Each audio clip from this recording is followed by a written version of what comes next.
Why did you have a stoma? So I was misdiagnosed for 7 years. December the 5th, 2017, I collapsed, went blind, had sepsis, kidney failure.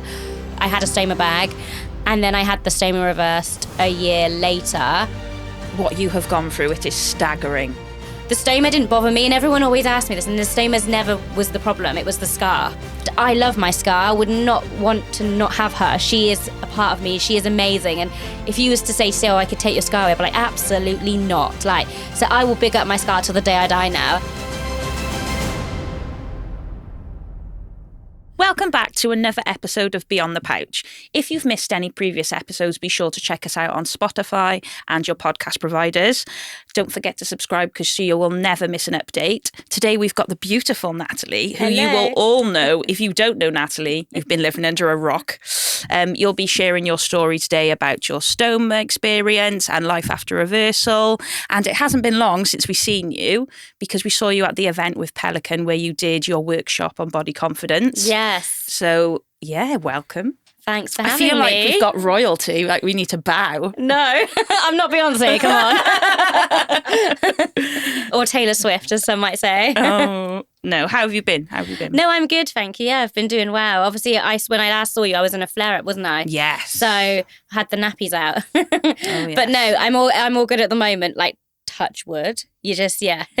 Yeah. I mean, what is really unique about this episode is you're the first person that's come on without a stoma. But I do think as well that we both push a lot about is that just because you don't have one now, you did have one. Mm-hmm. We've all got things that we've been through that are similar, and it's really important to talk about both. Yeah, and it did obviously change my life, and it always will be, you know. What happened to me in the way it did was traumatic, and you don't know, I don't know if I have to have a stoma again in the future. Obviously, my surgeon has said, you know, that if you keep having flare-ups, you know, you may have to have a stoma in the future again, or you may even have to have a liquid diet.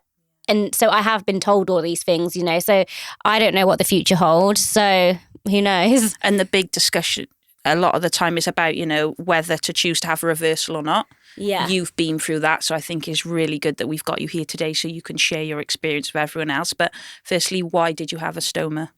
So I was misdiagnosed for 7 years. So I trained as a dancer. I went to dance school, a bit like, you know, like Fame, the musical, that sort of dance school. And they just put me in a category. So the doctors would be like, oh, you're anorexic, you're a model, you're a dancer. Because obviously I've modeled since I was 4 or 5 years old. So they just put me into that box because of what I do as a profession. And despite us saying like, no, I'm not anorexic, I love food, you know, it just wouldn't stay down. They just kept ticking it off to anorexic or IBS or bulimia, anything that wasn't Crohn's.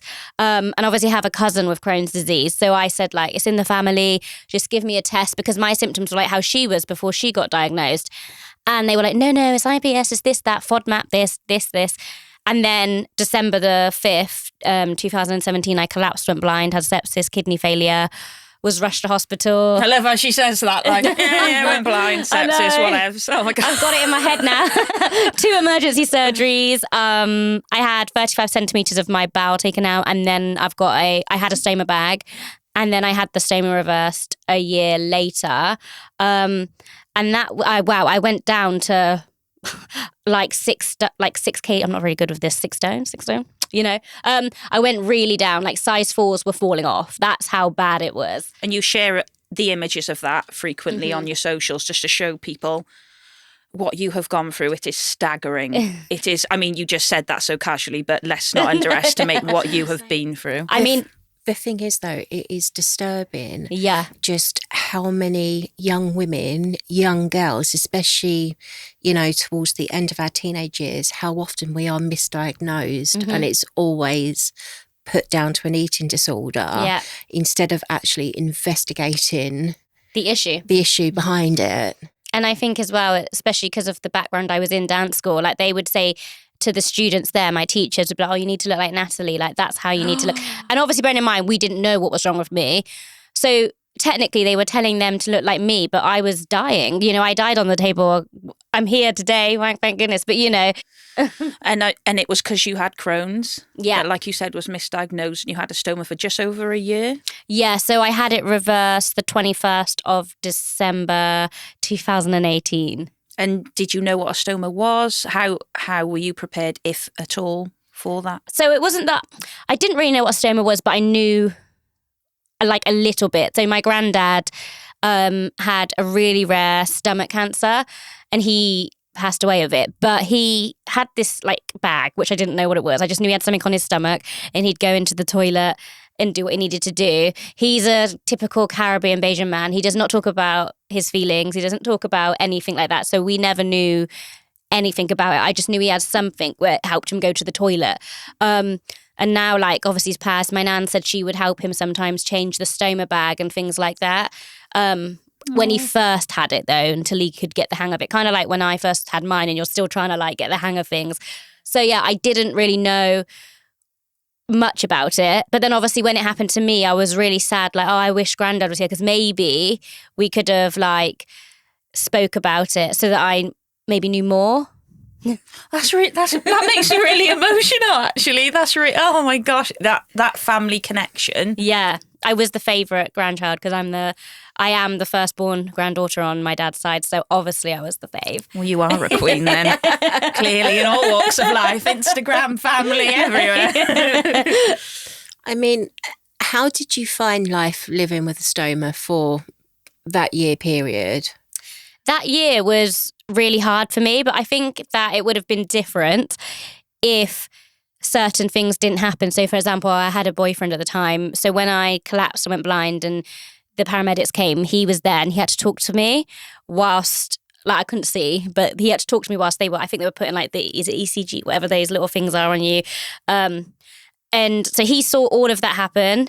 And then as soon as I had the stoma bag, he just changed and he was just horrible, as in emotionally, where he would just be like, nothing worse than having a poo bag. He swore, but I'm not going to swear. It's like, poo bag, you know, if you move on, don't poo on anybody. And then he said, like, having my scarf, I wanted to post it on Instagram because this was when I was trying to build up confidence, was attention seeking. So I remember posting a bit and deleting it straight away because, oh, obviously I'm attention seeking. I don't want to do that. Like, that's what he made me, you know. So I was in a really bad place because the person that was meant to be there, especially when he saw all that and he was there in intensive care and things, he just changed. So he's a whole thank you next. And actually, like, I don't regret him now. Like, I really cannot stand the boy, but if it wasn't for him, I wouldn't have been as passionate about what I do now, where I vowed no woman would ever feel how I did. And, you know, so actually I'm quite grateful that happened in my life when it did, even if it was all in one go and it was a big bang in one go, you know. And you know, let's make it clear who you're with now is the complete opposite. Yes, Ollie, he is amazing. He's lovely and I'm very, very lucky. But maybe then that had to happen so that I can appreciate now how lucky I am with Ollie. I think you find, though, it's a tale as old as time with women having stoma surgery, that the partner they're with, it's literally either a make it or break it for the relationship. And it is a story that we hear again and again and again and again and again. But I think how many don't even share it. Yeah. You know, there's so many that are living that life and don't share it. It's just, I think, obviously, I'm a bit older than you now. Obviously, I'm 39. Not much older. Well, we all look 21 though. We're all in our 30s, flirty and thriving here. But it's, I don't know, it seems to be, I worry for the younger generation because everything has to be so perfect and everything is so edited and filtered. And I'm a bit like, well, what if ever happens if my daughter's diagnosed and she has to go through this? What's it going to be like for her? I mean, I know, obviously, I've brought her up to be strong and not need to have someone validate her. But it's quite scary to think of, like, history maybe repeating itself. Yeah, but look who she's got as a mum. Yeah. Look who she's seen you go through and where you've got to now. We've got Love Island, Married at First Sight, and, you know, a lot of people watch that. Yeah, they watch all of that and then they decide that they want to look like them. And you get all those weird DMs on Instagram, like, oh, can you apply for Married at First Sight and things? And it's always like they want a tick box. It's how they want a person with a disability. But then they never use anyone really with a disability, do they? Like, I haven't really seen anyone on, I don't actually watch Married at First Sight, but I'm sure I would have seen if they had somebody with a disability on there. They did have the one girl, I cannot remember names.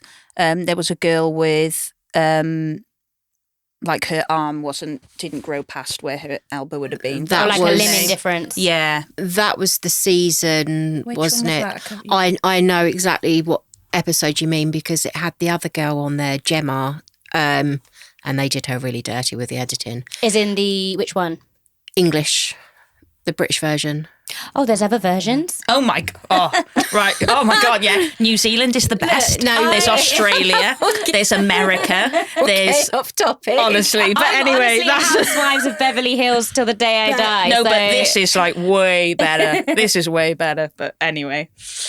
But no, your daughter's got like you know, I don't think you'd have to worry, but I get what you mean, especially with social media. And like even some of my friends, their little girls are they're not old, you know, they're under 10 and they want to have filters on their pictures and stuff. And it's so sad because of school and the way that they're told, oh, this and this, you know. I've got a child who's in year 4 and they're having to talk about body confidence and self-esteem because they're seeing now that whereas they would have hit these problems where children were outwardly talking about insecurity, say year 5, year 6, going into secondary school, they're seeing it in year 3 and year 4.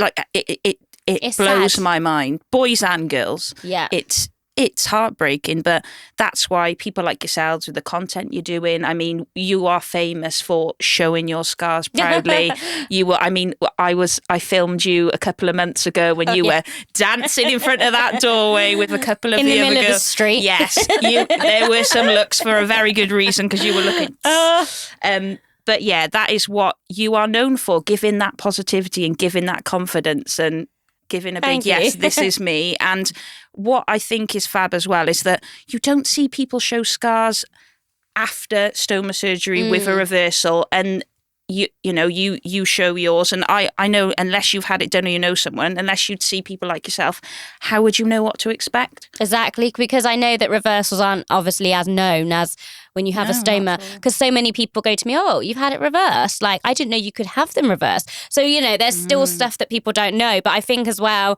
I struggled more so because obviously I'm mixed. My scar was always going to be darker. So this is going to be so confusing, my cousin's cousin has Crohn's. Not a relation to me, but a relation to my cousin. And she was one of my first friends ever with a stoma, and she's still one of my best friends to this day because she helped me so much. But she's obviously white, and her scar that looks like mine is literally basically invisible now because obviously over time, whereas mine, because of my skin tone, is more prominent. I struggled to start with that because I was like, oh, because, you know, obviously now I don't care, but at the time that was also what I struggled with, especially because obviously on social media we see scars and stuff, but we don't really see any mixed or black women with scars. No. So I've kind of just took it on and, you know. Yeah. And the other thing as well, those with ulcerative colitis don't tend to have open surgery. No. Those of us with Crohn's. We do. Yeah, because it's a lot of keyhole, isn't it? So when I first, obviously because I was new to everything, when I first had my stoma, and then some people that I met along the way, you know, as you do, were having keyhole for stomas. I was like, hey, is that a thing? Because I didn't obviously know. Yeah. I thought every person that had a stoma had to have open surgery. Yeah. So then I think for ages, I know obviously what happened to me was horrendous. But it took me a really long time to, I think, really realise what happened to me, if you know what I mean. Yeah. And obviously I've never been, you know, wanting to harm my life or be suicidal until 2018 in that summer when I had the thank you next. And, you know, but it was just because of that, the body, you know, my body, I looked like Mr. Burns naked from The Simpsons. I would not look at myself in the mirror. It was because I was so tiny. And it was that, the scar. The stoma didn't bother me, and everyone always asked me this, and the stomas never was the problem. It was the scar. I think the other thing is as well, though, when you're ill with Crohn's, because when you're at your worst, because you spent such a long period of time being that small, it is then such a weird thing to both go through physically and mentally with the weight gain and then try to accept the new you. Yeah. Just because the thing that you're trying to change with regards to body confidence and being body positive, and it's such a, I think like mental health battles and thinking about that all the time. Because when you're skinny and you're unwell, but people are going, oh, I wish I could have what you've got, and I could lose weight, and I'd die to be that size, and all you're like, oh, I just want to be able to eat without throwing it up or going to the toilet. And obviously there's some people, you know, one of my cousins, she's tiny, really tall, but that's her physique. She doesn't look unwell, that's her physique. So yeah, she is small, but some people are built that way and some people are built plus size. And I think what's funny is at the moment is obviously where I have lost a bit of weight, not in a ill way, just with the gym and stuff like that. And then everyone's like, you look really well. Have you lost weight? And I'm like, oh, thanks. And I'm like, actually, oh, so did I not look well before? Did I look, because you know, but the first thing they say, and I get it, like it's a normal thing most people say, don't they? And they think it's a compliment, but I think until we've gone through what we've gone through, then we realise actually, so did I not look good before? Because obviously I've been on the steroids, the moon face, I've gone up, down, had comments from when I was tiny, had comments when I was on steroids. I can't win. No, you can't. You can't. Have you noticed that when you do put on weight, and maybe if you do go a little bit over, you don't get the, oh, well, don't you look amazing? You get the, well, you look well. Yeah. Not that you look really good, like you look amazing. You look really good or you look amazing. It's just, you look well. No, but seriously, I get that. Like, because I wear baggy clothes sometimes. I think I've still obviously got body dysmorphia to an extent. I'd be lying if I said I didn't, because I think a lot of us do. Yeah. Whether we care to admit it or not. No, I do, because I had it when I was tiny, so I wore baggy clothes because people would make comments, and now I'm a normal size. I say normal size, you know what I mean? Like, I'm not unwell looking now.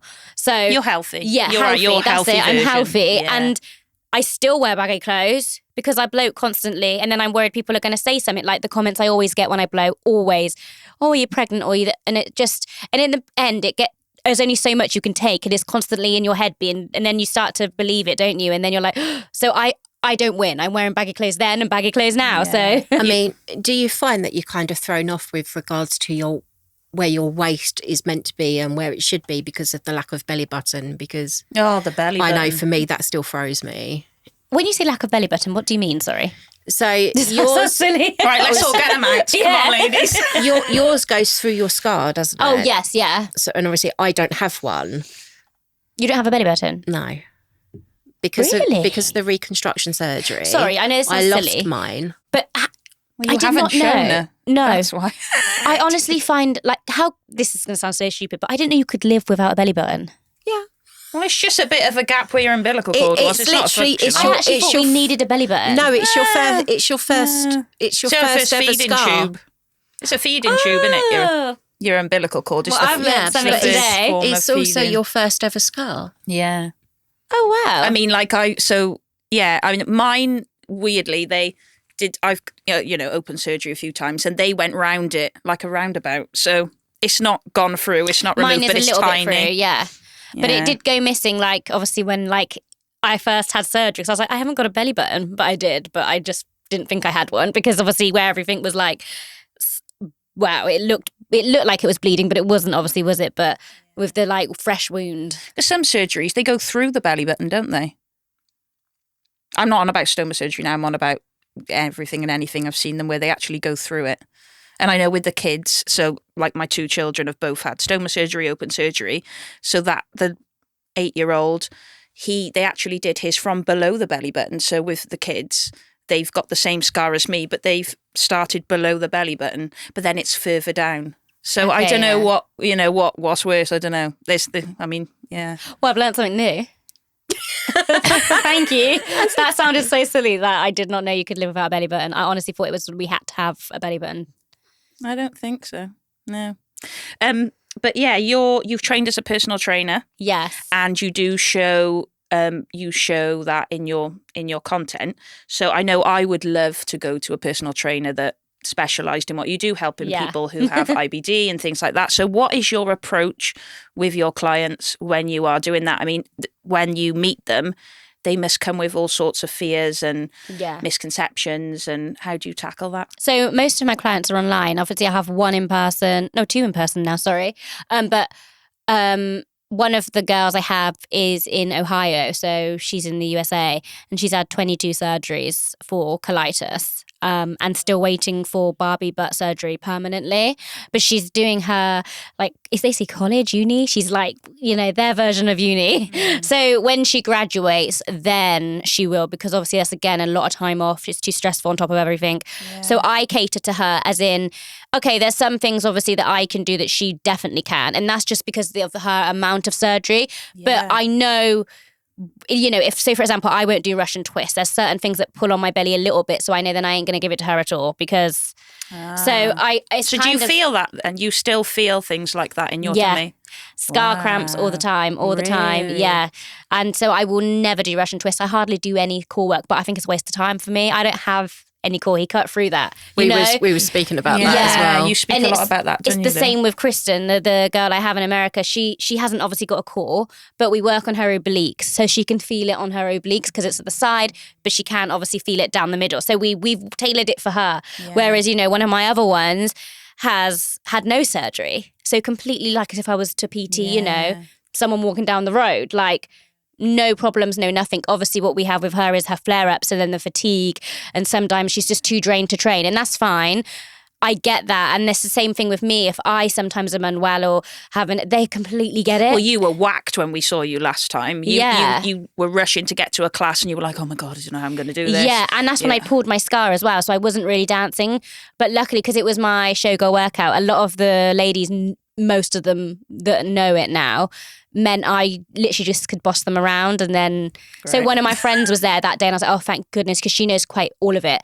So I was like, oh, thank God, everyone just copy Abby. Okay, I'm just going to shout at you today. This is the thing though, that with Crohn's and obviously the fact that your bowel can produce scar tissue and then you've got scar tissue from the surgeries and everything else, they don't talk about movement after the surgery and the struggles that you have. Yeah. There's no rehabilitation, is there? Not for scar tissue, no. I mean, they try to remove some of the scar tissue when they open you up, but the thing is, it's just going to create more. Well, that's what he said to me, because I obviously said to my surgeon, look, I bloat all the time. It doesn't matter if I eat as the healthiest person that I can or if I eat the most unhealthy foods. My belly doesn't change. And he's like, well, this is the thing. It's your scar tissue. And he said, there's no point in me taking it out because all what will happen is it builds up more and you'll get a bigger bloat. So I think that's been the hardest thing for me to accept. And I do think that's coming from the background I did in the dance industry, because obviously I was always praised for how I looked, which I don't see how, but what I mean is I never got the body shaming like the other students did. So, and I never had to worry, like my belly just always stayed flat. But now it's a whole different body change, and because it happened at an older age, it was just a bit shocked. Like, how do you actually deal with this? Oh, is this what I'm meant to be like? Which is good because I'm healthy and I'm alive, and that's what I like. But it's hard to get used to it. It's difficult though, because that causes pain in itself. Yeah. And I'm guessing with you post-reversal, you can feel it a lot where when you're going to need the toilet, because you can feel it, because it as it's moving, it's pulling the scar tissue, so you're getting pain and cramping. And it's also annoying is as simple as I was on a shoot once and I bent down to put on the trainer they gave me and I couldn't get back up because I had a scar cramp. So in the end, she had to put my shoes on for me. But Queen treatment. Physically, literally, I couldn't get back up. And I was like, oh my God. And it was just putting my shoe on. That was it. And you had a J pouch constructed. No. Did you? We don't remember get pouches. we did that I've got one. No, yeah, because we did that collab, remember? Yeah. I don't have a J pouch. That's why because I asked you. Oh, yeah. Yeah. Yeah. We did a collab ages ago. We did. This is years ago now, like 5 years Yeah. ago? Because a lot of people asked me and I was like, I don't have a clue what a J pouch is. You can't have a pouch with Crohn's. Oh, of course you can't. Why can you not actually? Because the stuff with ulcerative colitis, the reason why J pouch works with ulcerative colitis, because of all the large bowels being removed, technically there's no disease. So the J pouch is formed out of obviously the intestines. Yeah. Crohn's, because it's from mouth to bottom, they can't form anything. Okay, yeah. It's the same as why most of us with Crohn's disease can't have a continent stoma. Yeah. Or being able to have because there's some where they literally, it's like an internal pouch, but it's basically like a continent stoma. So they just have to stick a straw through it to obviously open up to release the output. But the reason why those of us with Crohn's disease can't is because that could then become ulcerated, which would then cause more problems. So that's obviously why then, because obviously where I got all these questions, I usually do when people message me now to this day about J pouches, I'm just not going to talk about it because I'm not confident. So I usually send them your way because I knew you had one. Yeah. And so sorry if you get random DMs sometimes, but I don't want to be giving people advice or even saying what I think if I don't know. But that's the right thing to do. Like I think that as people in our position where we share content about medical stuff, which is only our experience, it's shouldn't be taken as medical advice. That is the appropriate thing to do because you can't possibly know everything and anything there is to do about. I mean, you're the most knowledgeable person I've ever met on the planet about it all. Today from Dr. you. Lou. Yeah. I'm not a doctor though. Oh, I know you're not, but that's your nickname. I know you're not a doctor, you're very knowledgeable. I know. You are. Yeah, You've even told me the belly buttons we don't need. Yeah, but I think the thing is, because I've spent all of my adult life ill, you've consumed a lot of information. I've consumed a lot of information, and I've done a lot of stuff behind the scenes for trials and clinical trials and advocate boards and patient boards and patient perspectives for things with the hospitals and stuff like that. But it's just, there's no way. If somebody messaged me about J pouch, I'm like, I don't know. Send them to Rachel. But then it's an awkward one because if you've had something that's been negative for you, like it wasn't the right decision for me. I shouldn't have had one. It wasn't great. It made me way worse. So when someone asks me about it, I'm like, oh God, if someone's confidence is teetering on the edge and they've been given that option, I know it's not going to be what they want to hear. But again, I can't lie. So I've got you've got to give your honest you've got to opinion. give your honest opinion, haven't you? So then, but I know of people who've had positive experience with it. So I'll say, you know what, this is just mine. Follow so and so. They've got a positive experience. So there's balance. Yeah, but at the same time, there's no good or bad really shared online with people post reversal. Most people have a reversal and they slip go off. Bye-bye. Yeah. And that's why it's so unique that you're still present and you still talk about it, because people don't, I think. And if if things are going really well, you don't tend to speak about your health if it's well, you don't really go into much. Whereas if you're poorly and you've got, it's a bit like therapy. I know, like my account, I started it was a form of therapy. It is for a lot of us. And that's why you talk a lot and you share a lot. And as soon as it goes great, you're like, see ya, I'm going to live my life, because a lot of people haven't been able to. I think as well, like, I don't want anyone to ever, like I said to you guys earlier, like, feel how I did. Like, I'm not going to just stop. I believe the reason I died on the operating table and God saved me that night was because I had a calling, and I didn't know what my calling was. Obviously, I thought I was going to be a famous dancer dancing for Beyonce, marrying Justin Bieber, but hey, ain't going to happen. So you're not dead yet. I mean, he's married, okay? Let's not gonna. But like, obviously, I took the other route, which obviously was more what he had in store for me, and that is to make a change and help others. And I love this. Like, I'm actually passionate about it. And that is, I think, my calling. Well, I know that is my calling, Justin Bieber can wait. Oh, you're too busy and important to be bothering with him. Let him live his life with Hayley. It's fine. I mean, you obviously you had your reversal. Yeah. And we were talking about this before we came in to obviously film this episode. Reversals just aren't spoken about, are they? At all. I mean, I had my reversal. For me at the time. How old were you when you had yours?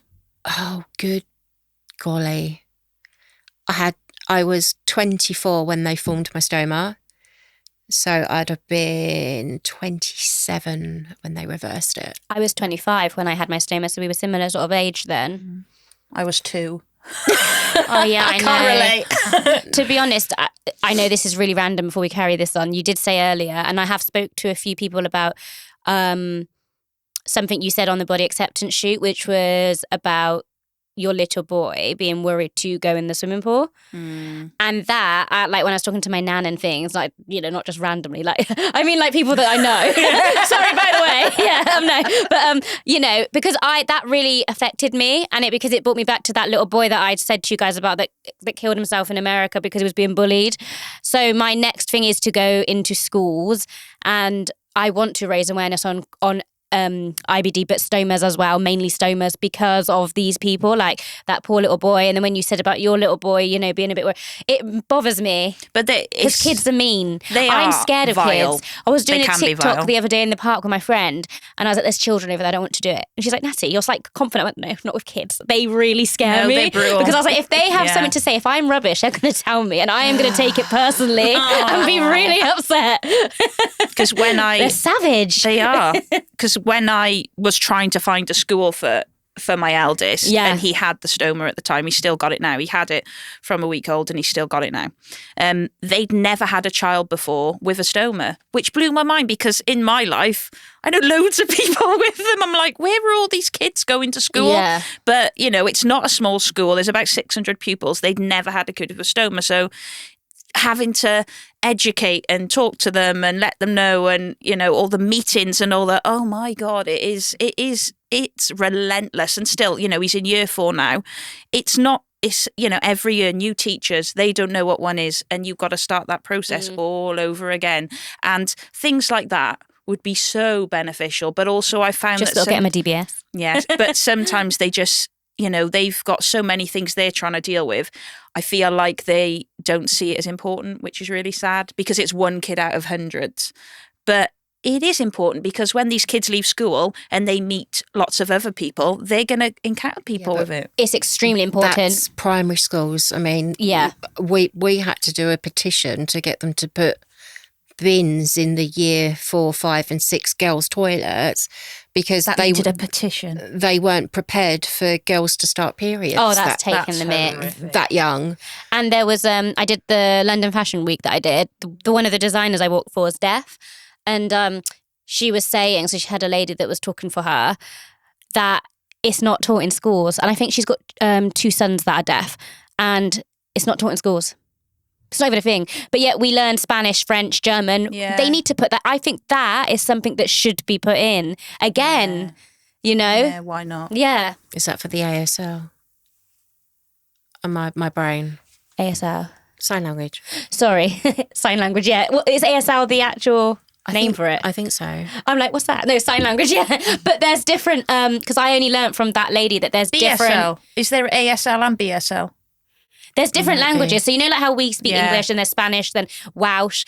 It's like that for sign language, but there's a universal one that the majority of people that are deaf will speak. Well, for Married at First Sight, again, sorry, the UK one that's out now, there is a deaf guy on there, and they use in the ceremony, I don't know what name it is. Interpreter? No, the person who conducted the ceremony was doing sign language as well as talking, which, you know, that's again, nice. Yeah. I was going to say, so you had your reversal. Yeah. And what did you feel when you woke up and you came round after the reversal? Because this isn't spoken about enough at all. No. Well, I embarrassed myself because, so one of my best friends from school, and he was my prom date, and I've known him since before, like obviously we lost contact after school, just as you do. And then he was in the room when I had my surgery. The one that, because he works for the hospital. It wasn't just randomly, but he was, and he actually happened to be in that, and he saw my name and nearly like fell off his seat, like, oh my goodness, because obviously he then saw everything I went through in that surgery. So then we've obviously became close again, and he used to come up every single night and sit with me in the ward and stuff. And so we've stayed really good friends now. And when I had my reversal, I remember like vaguely, obviously I'm on those like medication they give you.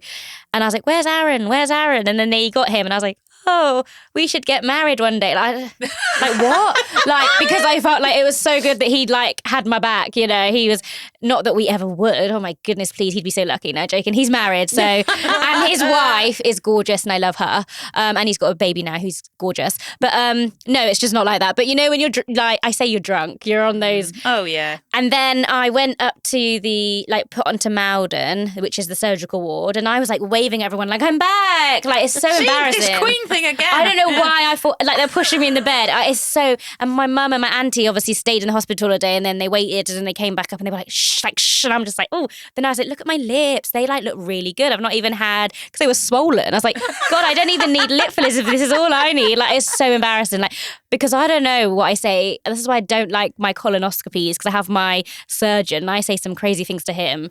The last thing I said to him on my colonoscopy was, if you leave, I'm going to follow you. Oh, right. So, yeah, it's just because he saved my life. And, like, you know, he knows what I'm like now. I think that's why he's so quick with the sedation. I'm like, in, he's like, and in we go. They must be used to that. But did you like go to feel what was there? No. How that must have been really weird. Didn't feel much different, as in I had absolute mad, obviously, pain because he recut my scar open.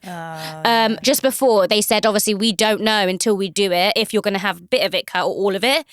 Shock, it was all of it. Would happen, wouldn't it? Yeah. So I had all of that, obviously, whatever they did, reversed it back. And I didn't feel any different apart from that really bad stomach pain. So coughing, everything. Oh, don't make me laugh, like that hurt. Yeah. And then it took days and days. I was not going to the toilet. And my surgeon was like, right, you need chocolate, Coca-Cola, you know, coffee, anything with caffeine. You just need to keep eating it. Was trying everything. Nothing was working. And I was just constantly being sick. You're like me, aren't you? They put the Ilias. Yeah, then they put the tube down my throat, which stopped the sickness, and then it still didn't happen. I was in there for over a week, and then finally I went. Yeah. But I really didn't think I was going to go, and I was worried that, because obviously if you don't go, that's more surgery, right? Yeah. So I was really worried because I was like, oh no, please no. Because I nearly kept my stoma because I had so much trauma from what happened to me the first time. I thought, honestly, I'm going to die in this operation. Like, there's no way I'm having it. They even, because I had a massive panic attack, called my mum into the room where the anaesthetists are, and she had to talk to me about my cat. Anything about Coco, then I calmed down. And then I was knocked out, but I wasn't going to have it done. I was like, I'm going to die. So there was no way after that reversal, you're going to get me down there again. Yeah, you were. No. Oh, I know when I had my reversal, because I had the abnoplasty and the stomach reconstruction at the same time, I came round on the high dependency unit, NG tube down the back of my throat. They'd given me an epidural, but they'd done it halfway up my back. But where they'd put it in, because of the way that I was laying on the bed, the epidural actually came out. Yeah. I had to be re-prescribed pain medication because obviously the epidural wasn't working. So how long was it between your reversal and when you had a stoma again? 4 years. So quite a while then. So that first bowel movement then, yeah. I'm not going to ask you to describe it because that's a bit TMI. I did but TikTok how did you it. feel? Not TikTok. Is it Snapchat at the time? Snapchat. Don't have Snapchat now, but I did. I just like sat on the commode. Is it Komodo? Kimono? I always say it wrong. Commode. I sat on one of them like, hey, I'm going for a poo. Fair play. Yeah. And Sudocrem became my best friend until they gave me like barrier cream properly. But yeah. Because obviously I changed hospital after my reversal and I went up to Kaiser St Thomas's. It took St Thomas's like another 4 years to work out what had actually been done to me when I'd had my reversal, because I'd literally diarrhea and incontinent from day dot of my from my reversal. And I don't think anything quite describes the pain and the cramping post-reversal, which can take up to 3 months to settle. I think as well, even now, like if I need to go to the toilet and I'm in the shop and I get stuck because it's either you walk and you poo. Yes. Or you have to stand still. So I literally could be in the middle of the store. Everyone has to walk around me like, what are you doing, mate? Like, move. And I'm there like, get my phone out, like just scrolling, whilst I'm squeezing my butt cheeks, like, and then I have to wait till you get the clear way when it's calm. She's like, right, quick, make a beeline to the toilet and get must in. Be tight. Oh, they're good. I like leg day. I obviously ballet, growing up with ballet, and my mum and dad did taekwondo. Like I've grown up with the strong legs, so it helps. Buns of steel. I need that. Yeah. I think the term echo chamber comes to mind. It's literally, run or poo. So I will have to stand in the middle of the crowd, and I'm sorry, you're going to have to walk around me because if I move. So with how many times, compared to before stoma life and after, is it dramatically increased the amount of movement you have a day? Is there a pattern? I didn't actually know before stoma life because I didn't have blood in my poo. I didn't have any symptoms like most people. I had itchy eyes, bad skin, bad belly, and was always throwing up. I never had. Wasn't the bomb end. None. So again, that's why I don't really know. Like it's a bit.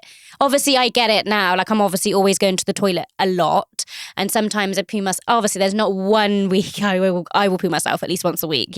That's minimum. But like I don't know obviously beforehand because and that's the thing, because I know obviously post reversal for me, it wasn't until I'd had my stoma reformed in 2016 that the reason I was having the issues I was having is because over half of my large bowel had been removed back in 2009, and I'd had a lot of my small bowel taken out, which is why it was always constant diarrhea, because bile acid malabsorption, so my body's just overproducing that. And of course, because I've got nothing in there to slow anything down, it's just going through me. Literally, eye of a needle springs to mind. Is that when you had your reversal? Because that's something when you said that name just now, malabsorption. Bile malabsorption. That's what my IBD-ness, what I had. So she just gave me some medicine to take. Actually, funnily enough, it's out of stock in the hospital. Is that so I'm still waiting. I actually don't know. Or is it the question? It's a drink. You have to drink it. Don't know if that helps. Yeah, it's that stuff's vile. Oh, great. Well, thank goodness it's out of stock. Don't worry about it for now. Before we wrap things up, I wanted to touch upon your body acceptance workshop. So I've actually taken some of the things you did with us and used it with people in my everyday life. Oh, lush, It was amazing. So, you shared your story really passionately, and then what you're doing to make a difference. And then the bit I loved the most was where you invited people to stand up and talk about what they were proud of and what was good about them. And we don't do that enough. No one, we don't do that. And, Keith, who we all love, he stood up and did it. Big up the Keith. And it was lush. And I was with a friend the other day and they were a bit low, whatever. I said, I know what we're going to do. I'm going to channel Natalie and I need you to stand up and talk about what is good about yourself. And they felt so much better after it. So anyone that's watching this, if you take anything from this episode, after this, do that. Even if it's to yourself in the bathroom mirror, because it wasn't lush watching Keith do it. It was. Yeah.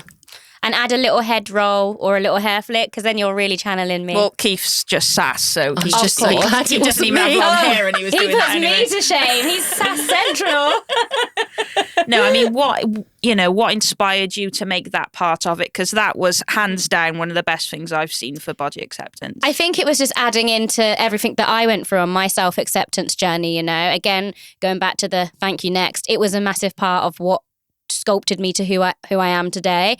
And I never complimented myself. Like I said to you earlier, I wouldn't look in the mirror. I thought I looked like Mr. Burns, I just didn't like the way I looked, and it took me so long to accept it, and it wasn't a nice journey. I had to write in my journal, this is what I love about my body today, or this is what I accept. And it took a long time because I felt like I was making things up at times just to write something down. And then you keep repeating it and you keep repeating it until you actually get to a place of kind of where you feel a little bit free. Obviously, self-acceptance is never ending. We're on this road forever, There's no, we're not going to get to the wizard like Dorothy did. We're going to keep going to, for the rest of our lives. But then we learn how to accept things and how to deal with things. And I think it's so important to give ourselves some credit. Yes. And, you know, we are badass. We've gone through so much and we're amazing. And I love my scar. I would not want to not have her. She is a part of me. She is amazing. And if you was to say, oh, I could take your scar away, I'd be like, absolutely not. Like, so I will big up my scar till the day I die now. And I think that's why it's important. Just how I could compliment you two, how we all complimented each other today. Why can't we do that to ourselves, you know? Exactly. I actually think I look quite cute today. So I'm going to compliment myself. Do you know what I mean? Like, you should say, look, I look amazing in that pink top, you know? And that dress looks nice on you. And your hair, obviously, because I know you change it up all the time. So, like, you know... But why don't we do that? Yeah, we don't. It's not being stuck up for you to say, "Oh, my hair looks good," and your hair smells amazing. Like it does. I mean, I mean, the thing is, we're teasing people with this because they can't smell it. But if you could, you're missing out. Yeah. But what I mean is, as soon as you came in, everyone's like, "Where's that coming from?" But you know, you could literally be like, "My hair smells the bloody amazing." It really Why does. don't we do that though? Because we don't want to look like we're stuck up. We're not stuck up. We're just, you know. We have to compliment ourselves. We have to. Can't rely on other people to. Support at the end of the day. We only have ourselves. Years of living with bad bowel issues.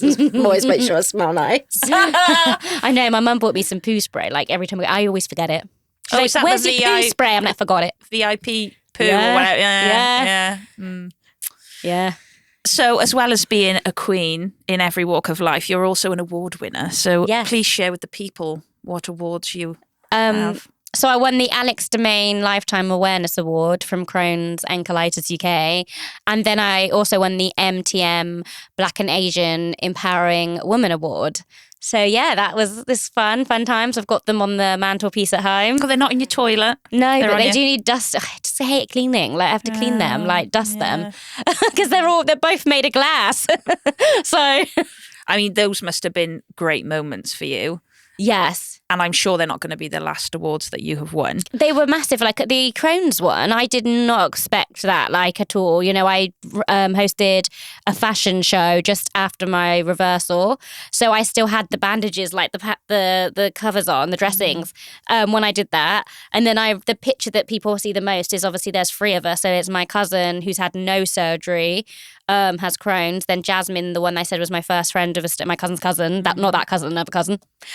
She has a stoma forever, and she was the first time showing her stoma, and she also has Crohn's. And then there was me with Crohn's who'd had the reversal. So it was like all like 3 different stages. Yeah. And that was like we were like, woohoo, famous like little walk down the runway. And I won that award through that. I'm assuming it was that because that was and obviously I'd started my journey on raising awareness, but that is the main thing that I had done. And then the MTM one, I think that I won that just for everything I do in general for empowering women. And that's obviously for Black and Asian people. So yeah, that was a really good achievement as well. It is amazing though. I mean, the amount of work that goes into what you do on social media, along with your modelling and being a personal trainer, you're a powerhouse. You do really so I don't much. feel like it sometimes. Like, you know, the other day I did a run and I just overdid it and I couldn't do anything for the rest of the week. Like I couldn't work out. Like I just was so tired. It drained me and I do get frustrated with that. My IBD nurse is like, Natalie, like you do a lot. Like sometimes you need to take a step back. You do too much. She's like, and that's why like your body won't do as much as it could. And it's frustrating because I'm like, no. So then I always get like then set back because I get so tired. It's a toxic cycle, isn't it? You're going round in circles. Yeah. From everything that we've covered today, I mean, if there was one thing you would say about people and their journey of body acceptance, what would be the takeaway from this? Not to rush it, you know, trust the process, trust the journey. Don't avoid the ugly, you know, because otherwise you're going to have to go back and deal with it anyway. Face every obstacle as you come and face every obstacle and take what you do from it. Take something from everything, you know, because there's always something to be learned. Nothing happens for a, you know, just random reason. There's always something to take. And obviously to be your biggest supporter, and especially when it comes to people around you, if your friends, your family, your dog, your cat, like, I don't know, if anyone treats you how you shouldn't be treated and makes you feel rubbish about the way you look or the way your body is or the way that your disability is, whether it's hidden or visible, thank you, next, goodbye. You put yourself first and your energy, and you have to protect your energy always. Yes. Aww. She lush. Don't cry. Oh, be good. I don't want my mascara to go in my contact lens. Please don't cry because it stings. That's all right. My concealer will come off, so we'll have bags as well. I was going to say, I'd like to say thank you to Natalie and thank you to everyone for tuning in to Beyond the Pouch. We hope you've enjoyed the conversation and found her story both inspiring and insightful. And don't forget to join us next time. Whoop, whoop. So we'll That's see you right. soon. Thank you for having me.